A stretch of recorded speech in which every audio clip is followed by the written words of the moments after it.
Good morning, everyone. I am at the beach. I've been here since sunrise, getting my grounding, my electrons in, and I'm planning to get into the water in a bit, which doubles up as cold therapy. I'll probably make a video talking about that in the future, but what I want to share with you all today is a very key and fundamental concept that is very crucial for your health, and also one of the first things that I learned when I delved into quantum biology, and that is light. So, turns out that our eyes are more than just for visual purposes. We have these sensors that decode the color frequencies, which gives us the visual image in our brain. But also there are sensors there that don't have any visual purpose. And it turns out that these photoreceptors in our eyes are actually capturing light frequencies and turning that into an electrical signal, which then gets transmitted to our brain into this area called the suprachiasmatic nucleus, which tells the brain exactly what time of day it is. And depending on this information or signal, it coordinates almost all of the bodily processes and pathways and hormone production. It regulates literally everything. Because if you think about it, there are millions of things happening in our body all at once, and there has to be a way to coordinate that, right? And it's through light and time of day, because our body runs on a clock. It's very arithmetic and predictable. So in the morning, certain pathways gets kicked off, like we get this rise in cortisol, which keeps us awake and motivated and ready to get on with that day. And at night, we have melatonin, which helps us get into really deep states of sleep, and so we can run those repair programs to clean up any damage. That's also where growth hormone gets secreted. You know, for my bodybuilders and lifters out there, that's how you get your gains. So, light is a signal that helps our body coordinate all of these processes. Your metabolism, your sleep-wake cycle, your hormone production, your stress levels, everything, right? So it's super key.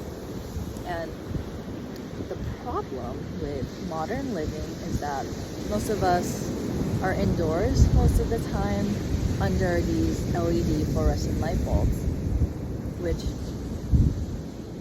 contains a very foreign frequency of really strong blue light. So sunlight has a full spectrum of frequencies. It has the colors of the rainbow and certain frequencies that we cannot perceive with our eyes, such as the infrared, the UVs, right? So sunlight always contains a blend of all of the full spectrum frequencies, and that also changes every second throughout the day. There's a different blend of frequencies every second of the day. Whereas these light bulbs that we use, first of all, they only contain one or a few frequencies, and it's majorly blue light. Majority of it is blue light. And then it never changes, right? It's just constant one frequency at once. One frequency the whole time. So that is very confusing for our bodies, because we evolved under the sunlight, and we've adapted to all these changing light signals every second of the day. So when we are getting this really foreign, isolated blue light frequency constantly for hours on end, it's very confusing for the body, and that's where chaos and inflammation transition starts to happen because now our bodies don't know what time of day it is, so it's harder to coordinate all these tasks. And so a lot of the times that's what causes hormone imbalance and problems with sleep and all of that. And this accumulates over time, right? So yeah.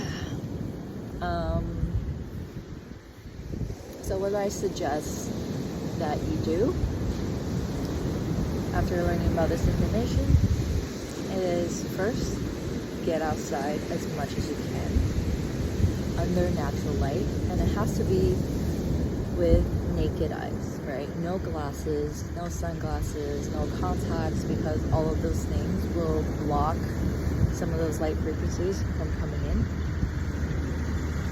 And you want the sunlight to be pure and unaltered. So that's one thing. The car driving by. And also expose as much of your skin as possible, like I am. I'm always wearing a bikini now out here, because there are also sensors on your skin. Your eyes are the primary sensors, but your skin is the secondary sensor. So expose your skin. And also when the sunlight hits your skin directly, also a lot of beautiful things happen there. I could make a separate video going into that a little bit more maybe. But yeah, it's good to have light on your skin and in your eyes as much as possible.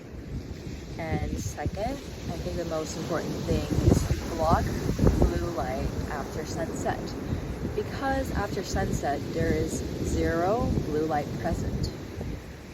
There are sensors in our eyes that are specifically there to capture blue light.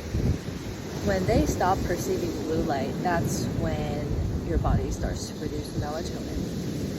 So if you're still looking at blue light after sunset from your phone, your computer, from light bulb, all of that, then you're suppressing your body from making melatonin, because your body's like, oh, wait a minute, it's 2 o'clock in the afternoon, I don't have to make melatonin right now, which will disrupt your sleep. And even if you can fall asleep, your sleep quality is compromised. So blocking blue light after sunset, and you can do that with blue light blocking glasses.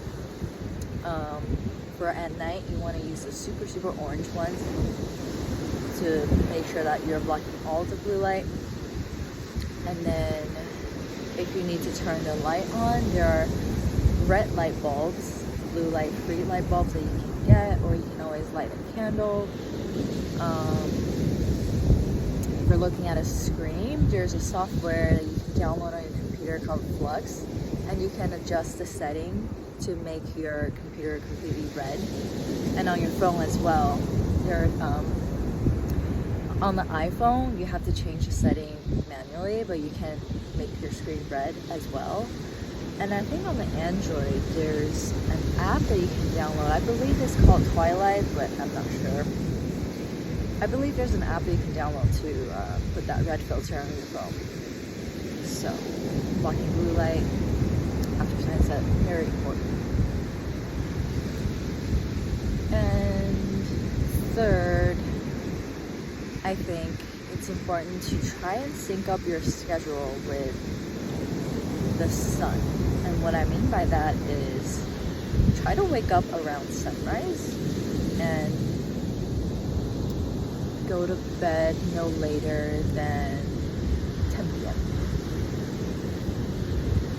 because that will really help you establish that strong circadian rhythm so that your body runs efficiently, and also you'll realize you feel so much more energetic that way. I've been waking up for sunrise consistently for the past couple of months, and I feel this huge boost in my energy, my mood, everything. And you know, when you're pretty healthy, it's hard to notice the effects of things that you do anymore, like when I take a new supplement or, you know, eat super clean. I don't really feel that much different. But with the whole light thing, my light hygiene, I noticed a huge boost. It's very apparent and very drastic actually, because I used to get these little crashes, or sometimes I wake up really groggy even though I've slept enough. It's probably because my sleep quality wasn't as good as I thought it was. Yeah, I know that's probably difficult to do for some people. Just go slow, you know, like try to wake up 15 minutes, 13 minutes earlier every day until you can wake up for sunrise. And if you really can't, just make sure that when you wake up, go outside so that the first signal you get into your eyes is sunlight rather than foam, because you really want to give your body that strong signal and information about the time of day as soon as possible. So there's a lot more nuance in all of this as well. I can go into it a little bit deeper in a future video, but this is like a very broad overview, and I hope you get plenty of sunlight and grounding today. And yeah, have a good rest of your day. I'm gonna get into the water now. It's probably like, I don't know, 50 degrees. Wish me luck.